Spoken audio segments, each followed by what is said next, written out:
올해 5월 시동생이 결혼했는데 그 이후로 남편 시댁과의 전쟁이 시작되었습니다. 저는 100% 동서 시댁 남편이 잘못이라고 생각하는데 남편이 저보고 자격지심이라고 하네요. 진짜 열받아 죽겠습니다. 남편이 자세히 적으라고 해서 저 역시 욕먹을 각오하고 정말 저희 결혼 전후 상황을 자세히 쓰겠습니다. 동갑내기 부부이고 결혼할 때 남편이 경기도권에 있는 아파트를 해왔습니다. 대략 4억대이고 저는 혼수 예단 6천 정도 했습니다. 참고로 남편도 결혼 전부터 저희 집이 어려운 걸 알고 있었어요. 남편은 어려운 줄 알고 있었지만 결혼하고도 매달 지원할 줄은 몰랐답니다. 그런데 저는 결혼 전 제 사정을 이야기했고 매달 돈 들어가는 것도 말했었습니다. 남편 월 350 정도, 저 월 170 정도 받습니다. 전적으로 가정일은 제가 하고 있고 남편은 제가 세탁기 돌리면 널고 화장실 청소와 쓰레기만 버립니다. 그 외에 제가 다 하고 장 보는 건 같이 하네요. 그리고 주 2회 정도는 스파게티, 떡볶이 같은 간단한 요리를 남편이 합니다. 생활비는 제가 매달 50만원 주면 공과금, 부부 보험료 포함해서 그 외에 남편이 알아서 해결하고 저는 친정에 월 70만원을 주고 있습니다. 엄마 병원비와 핸드폰비, 막둥이 용돈이에요. 문제는 동서가 들어오고부터 시작되었습니다. 시동생 결혼할 때 동서가 서울 근교 아파트를 해왔어요. 원래 본인 소유의 아파트였고 현재 인터넷에 확인해보니 실매매가 14억 정도 하는 것 같았습니다. 시동생은 동서 차 사는데 대략 9천만원 정도와 혼수 예단을 한 것 같습니다. 혼수 예단은 얼마 있는지 모르겠어요.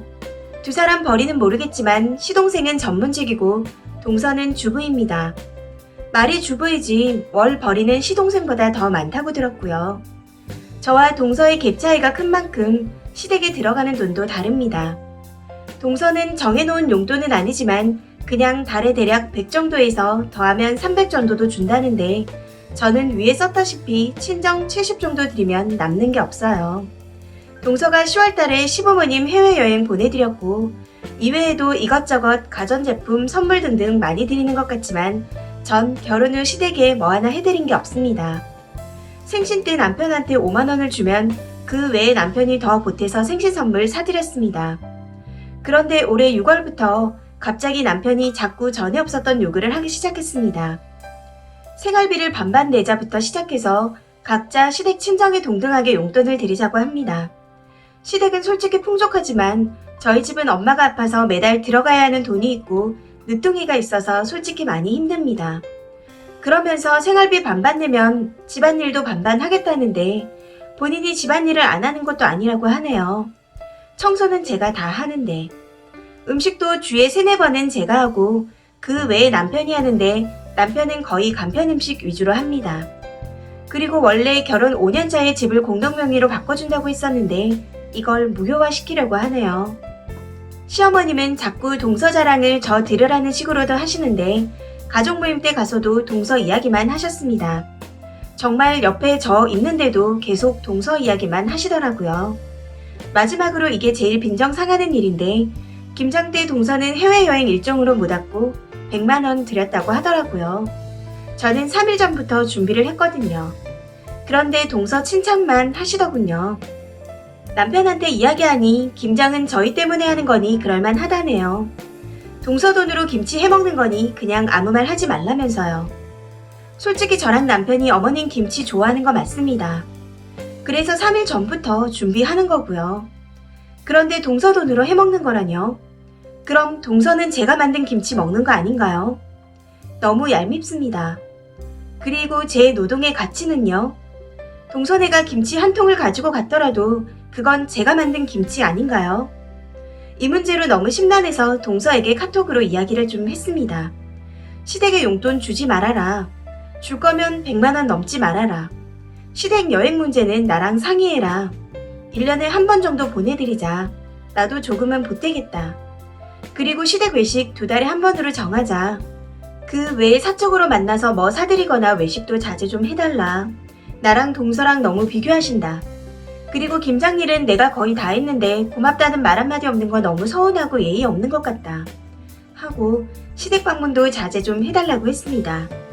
동서는 성격도 사교적이고 주부라 본인이 원하면 시댁 방문을 마음대로 하고 점심도 같이 먹고 쇼핑도 가고 하는 것 같던데 저는 일을 합니다. 오후 6시에 끝나고 집에 오면 녹초가 되는데 그걸 가지고 은근히 비교하시는데 너무 기분 나빠서 자제 좀 해달라고 했습니다. 대략 저렇게 카톡을 보냈는데 하나하나 다 대꾸하고 끝에는 읽기만 하고 제가 마지막 보낸 카톡은 그냥 씹더라고요. 열받아서 카톡 몇 개 더 보내놨는데 그걸 그대로 시댁에 전하네요. 참 아주 영악한 것 같습니다. 저희 시아버님이 정말 큰 소리 내시는 분이 아닌데 시아버님까지 전화 오셔서 노발대발 난리도 아닙니다. 네, 제 문제도 있는 건 압니다. 가난이 죄죠. 돈도 없고 일도 힘들고 정신적으로 너무 힘듭니다. 저처럼 부잣집 동서 보신 분들 이런 갈등 없으시나요? 요즘 너무 힘들고 살기도 싫을 정도입니다. 요약하자면 돈 많은 동서가 들어와서 돈 없는 저만 구박받고 있습니다. 댓글입니다. 첫 번째 댓글. 동서 잘못 없어요. 동서는 자기 능력껏 알아서 하는 거고 님이 동서한테 이래라 저래라 한 것이 잘못한 거네요. 글 보고 있으면 편들어주고 싶은 생각이 들지가 않습니다. 님이 화살을 엉뚱한 곳으로 날려서 그렇지 않나 싶어요. 님 부부의 일이지 동서 부부와 상관없는 일이죠. 두 번째 댓글. 170 벌어서 70을 줘야 하는 형편이면 결혼을 안 했어야죠. 세 번째 댓글. 돈도 못 벌면서 그 돈 절반을 친정해주고 겨우 50 주면서 집을 공동명의로 해달라고? 칼만 안 들었지 강도인데. 남편이 조만간에 이혼하자고 할 듯. 네 번째 댓글. 님이 버는 돈이 적은 편인데 그걸 상당 부분 계속 친정에 드린다면 남편도 지친다는 건 받아들이세요. 시댁 어른들께도 저도 돈으로 풍족하게 드리지 못하는 상황이 마음이 무겁다. 제가 할 수 있는 방식으로 예와 효를 표현하고자 노력하고 있으니 감싸주셨으면 좋겠다는 식으로 조금 돌려서 표현하는 게 좋았을 것 같습니다. 남편과 시댁 어른과 해결해야 할 문제는 동서에게 불통 튀지 않도록 합시다. 동서는 뭔 날벼락입니까? 다섯 번째 댓글. 글쓴이 염치 없는 건 임모와 말하고 있으니 그건 제껴두고 끼리끼리 만난다고 남편도 화장실 들어갈 때와 나올 때 다른 놈인 건 맞습니다. 형편 저런 거 알고 결혼했는데 지금 와서 돈 아깝다는 생각이 들 수도 있지만 저렇게 빼도 박도 못할 궁지로 몰아넣어서 뭘 하고 싶은 건지 이혼하고 싶어서 작업 중인 거라면 인정합니다. 또한 시동생이 애초에 더 능력이 있어 보이는데 그런 능력 있는 마누라 만난 건 시동생 또한 능력이 있어서 가능한 겁니다. 네 마누라 안 만났어도 넌 어차피 그런 여자 못 만나요. 하지만 이런저런 거 다 떠나서 동서한테 문자로 저딴 소리 짓거린 건 글쓴이가 좀 도른 듯 하네요. 여섯 번째 댓글. 마지막 줄 동서 입장에서 보면 가난해서 친정 기동 노릇하는 형님 때문에 나만 눈치 보여 죽겠음 아닌가요?